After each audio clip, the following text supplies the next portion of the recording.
Our scripture lesson this morning is actually two passages. The first one is from the Gospel of John, chapter 1, verse 14. And this is actually the Message version, so this is actually the wrong version. Same passage, but if you're wondering why it's not working, I just chose the Message today. I just thought the translation sounded better. But hear these words of the Lord. The Word became flesh and blood and moved into the neighborhood. We saw the glory with our own eyes, the one-of-a-kind glory, like Father, like Son, generous inside out, true from start to finish. And this is from Romans chapter 8, verses 26 through 28. I invite you now to hear these words. Meanwhile, the moment we get tired in the waiting, God's Spirit is right alongside helping us. If we don't know how or what to pray, it doesn't matter. He does our praying in and for us, making prayer out of our wordless sighs, our aching groans. He knows us far better than we know ourselves, knows our pregnant condition, and keeps us present before God. That's why we can be so sure that every detail in our lives of love for God is worked into something good. This is the word of God for all the people of God. Thanks be to God.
In case you couldn't catch the subtitles, because their English was a little bit weird, wasn't it? But basically what was going on here is it illustrates very beautifully in this commercial what technology can do, but also what technology can't do.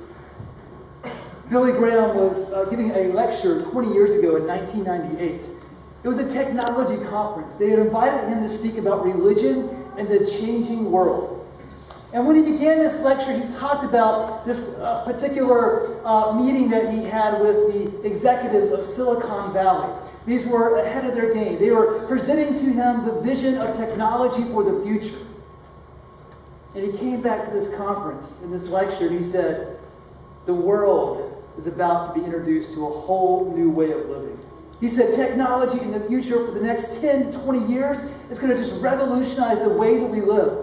Now, admittedly, he said at 80 years old is when he gave this lecture. He said that he wouldn't have much time on earth. In actuality, he had 19 years on earth. But he said, in the future, technology will knock you off your seats. It will be a marvel. But then he cautioned these people and he said, but look, technology has its limits. There are some things that technology can't do, and technology cannot answer the deepest problems of the heart. One question of which is, who am I? Who am I?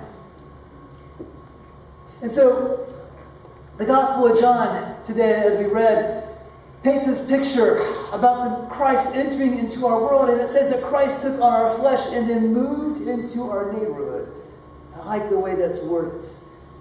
He means that both in a world sense that God is with you. God took on our flesh to be with you, but in a spiritual sense, God is always with you. God is in your neighborhood.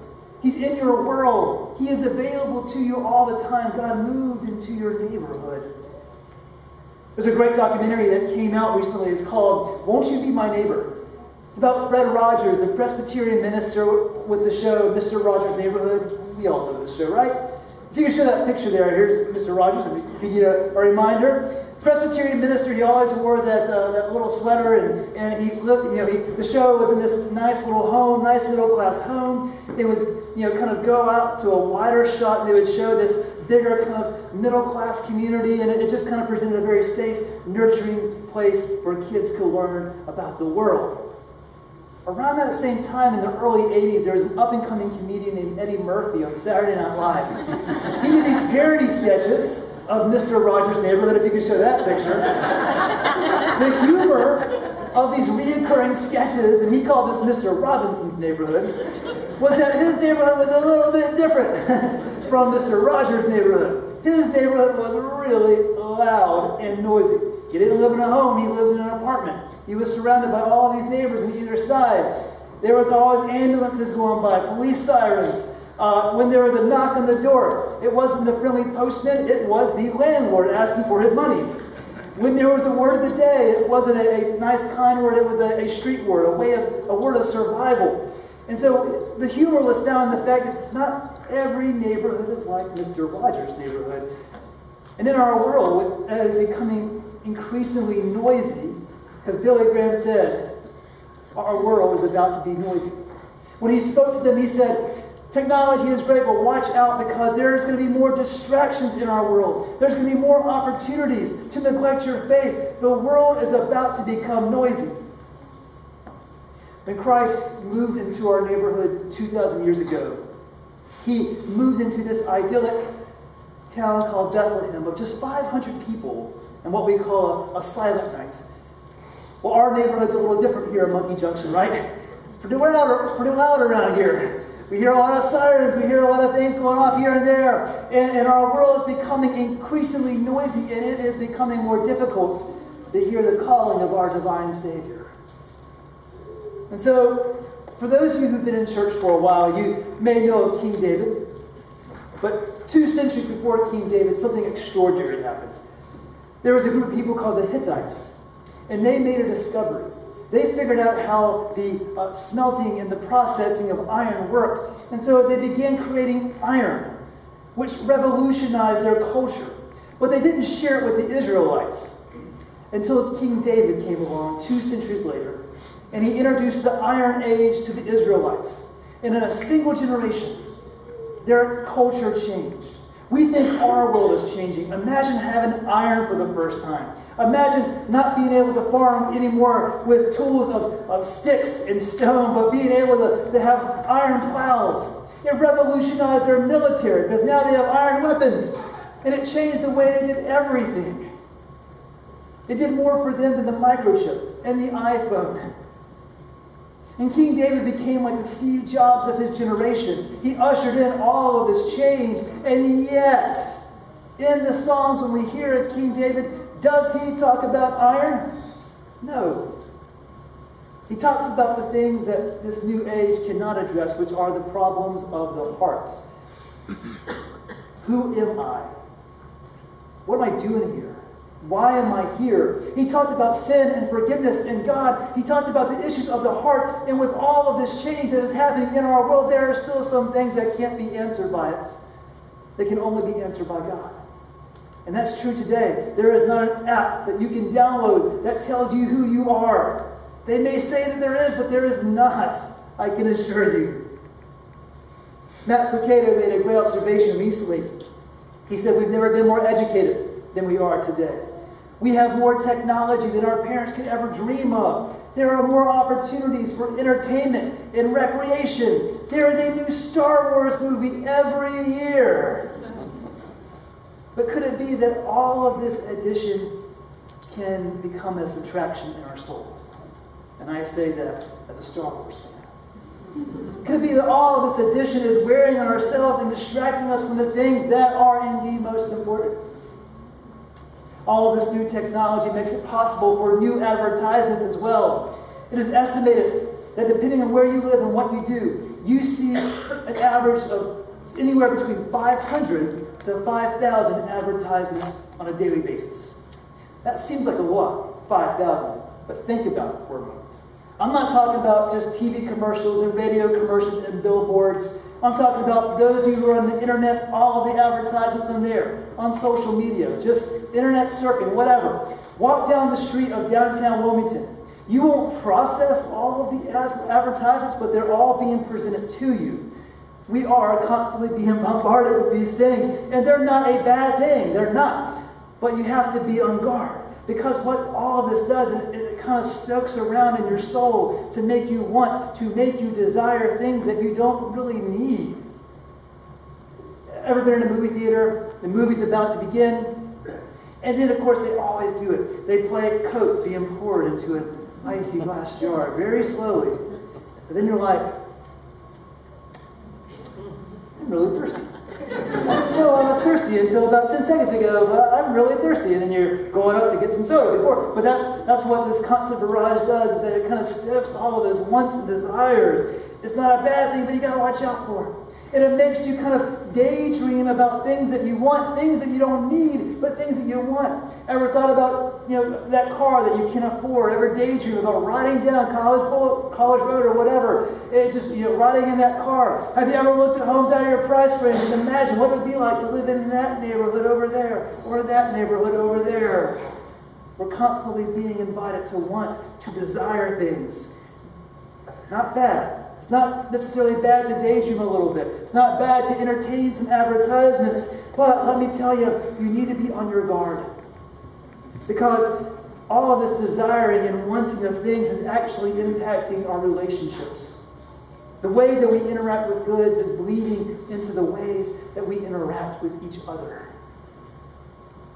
Never in the history of our world have we had more human slaves than we do right now, which is hard to believe. More so than in the 19th century.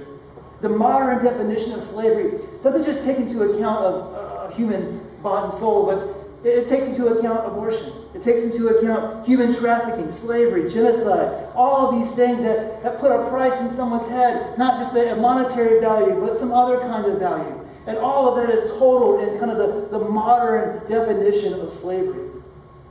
But not only that, not only is human slavery going up, but so is spiritual slavery. What is that?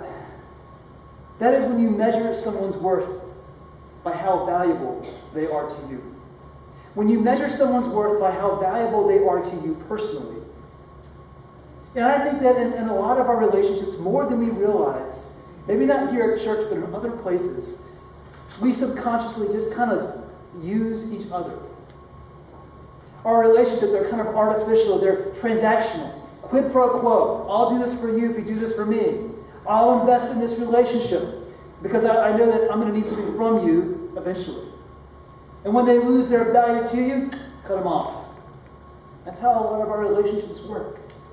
There's a movement right now among Americans to really simplify our life, to downsize your home, to get rid of the extra car, to buy less things and get rid of more stuff. But people are taking that too far, and they're saying that about the relationships, and they're doing an inventory, and they're saying to themselves, does so-and-so over here, so-and-so over here have any value to me? And if not, they cut them off. And that may be okay. I see the logic of that. There may be even a season for that, and there may be someone where it's justified, but let me tell you something. As your resident theologian, let me tell you that does not fit with the gospel of Jesus Christ. The question we don't ask ourselves is, do they have value to me? The question we should be asking ourselves is, are they valuable to God? That is the question that we need to answer. In my ministry, every so often I'll have a well-intentioned person who will come to me with an idea, and they'll say, I know that we're called to minister to children and the poor and the young people, but maybe we shouldn't use so many resources for that. Maybe we shouldn't use so much time for that because they can't give back to the church. They can't really give much back, and that's not good for the budget and stuff. Why? Again, I get the logic of that. But my response to those people are, it doesn't matter if they're valuable to us. What matters is that they're valuable to God. And here at Harbor, we're very blessed with everything that we have, but we don't have a whole lot of monetary value, but we do have a lot of kingdom value, and that's the value that's the most important. Because of all the work that we do with the poor and the young people, we may not be rolling in millions of dollars here at Harbor, but we do have a lot of kingdom value here. So I ask you then, do you put people in spiritual slavery? Have you ever slapped chains on someone and only used them because they were valuable to you in the moment? That's a convicting question. Perhaps the even greater tragedy is that sometimes we put those chains upon ourselves and we evaluate our own value and we wonder if we're even valuable to this world. Let me give you an example. I was eating alone in a restaurant one day for lunch, and there were these two people in front of me. And they were so close to me, and they were speaking loudly. I could hear what they were saying. And they started talking about churches they were visiting.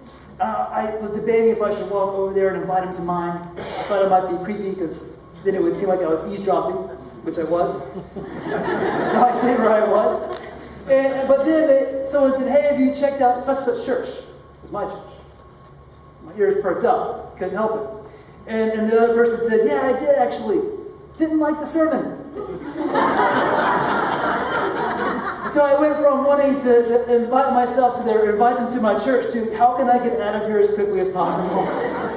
I didn't want to embarrass them, but also I was kind of hurt too. And so I just kind of buried my head in my lunch and kept eating. And I don't know what else they said about me or the church, but I can tell you that was all that I needed to hear for my afternoon to be ruined.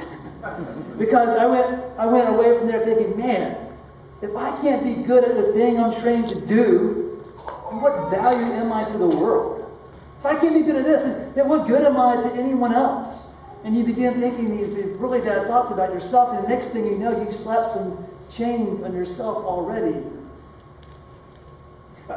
Many of you are parents, and some of you have confessed to me, a few of you have confessed to me that your child or even grandchild can, with one comment, just level you. Level your heart. Just crush you.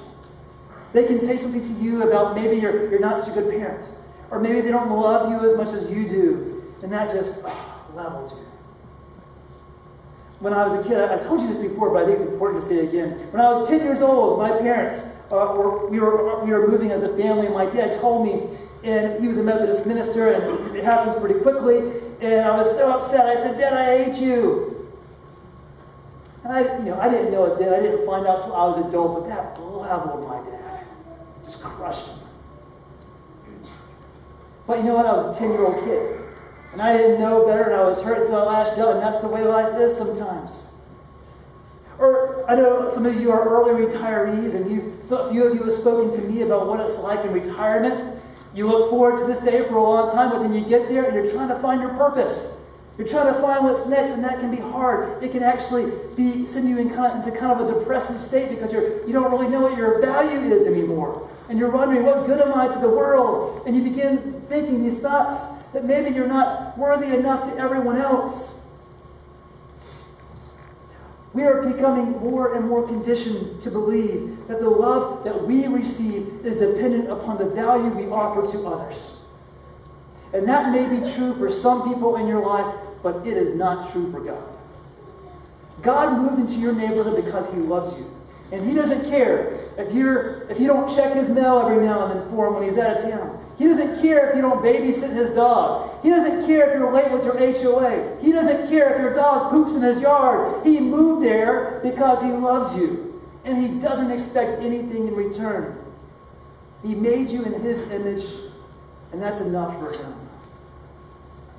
Albert Einstein was once asked, someone asked him, why don't you have a PhD? Why aren't you Dr. Albert Einstein. I mean, you're Albert Einstein. And his response was both funny and true. He said, there's nobody qualified enough to give me one. Which is true. Who's going to have the audacity to give Albert Einstein a PhD? Right? But I think that we often let other people who are unqualified to tell you how valuable you are determine how valuable you think you are. Do not let someone who is unqualified tell you how much you are worth. God is the only person who is qualified to do that. He made you, and He knows how valuable you are. Get your value from God. And so now I want to do something that may be a little cheesy for you, and it's okay. You don't have to do it if it's cheesy. But I want you to turn to your neighbor to your left and your right, and I want you to tell them that they are made in God's image. Right now, do that. Even if you don't know them, tell it to them anyway. All right, now, I want you to tell them that they are valuable. Tell them that they're valuable. You may not know them, but it's still true. Tell them they're valuable. Yeah. Maybe you're meeting someone for the first time right now. Hi, you're valuable. My name is Russ. Francis Schaeffer was a Presbyterian evangelical, and he and his wife had this grand idea to move out to Switzerland, to open up a home, his home, where he would receive people who were Christians, but they were searching. They were trying to hit the reset button in their life to rediscover God again, or rediscover God for the first time. And so he invited people to his home. If you could show that picture of where they lived. Yeah, that's a nice one. Yeah, I daydream about that. But he lived in his home, and he had this grand vision of inviting people to come, and he would teach them about God. He would walk them around up these mountains and just kind of help them to discover God again. And it became so popular that he would host about 30 people a week there in the 1950s. And he would, from time to time, he would lead these disciples, these searchers who were coming to him. He would lead them up to the top of these mountains here. They would hike up there, and it's usually very snowy up there. And then as they were walking along these ridges, he would pause and he would stop them.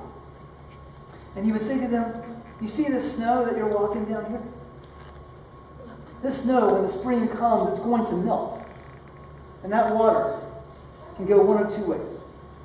He said if it goes this direction over here, it's going to drip down into a lovely little stream, and then into a rivulet, and then it's going to flow into the Rhone River, where it will eventually empty out into the warm, blue, peaceful waters of the Mediterranean Sea. If you've been there, you know what I'm talking about. But, he said, if this water melts and it goes over to this side, then it will go into another stream, into another rivulet, and then it will flow into the Rhine River, where it will empty out into the dark, cold, turbulent waters of the North Sea.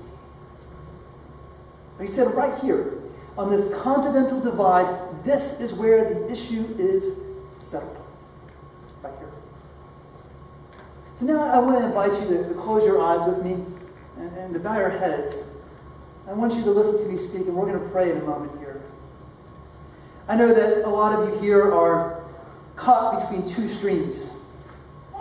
And one stream makes you feel very unworthy. You just become part of the noise. You're just floating in the ether. You're not tethered to anything. And you're just out there wondering, what is the point of my existence? What value do I have? Yet this other stream is where you're attached to God.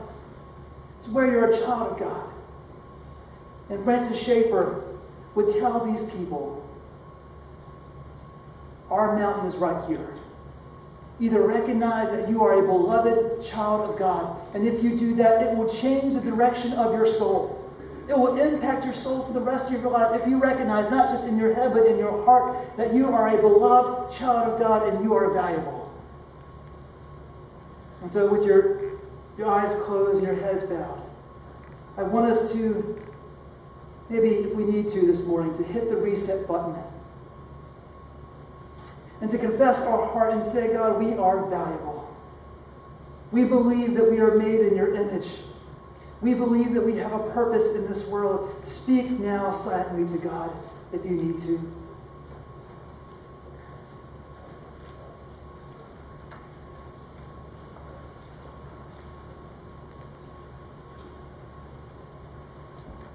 Amen.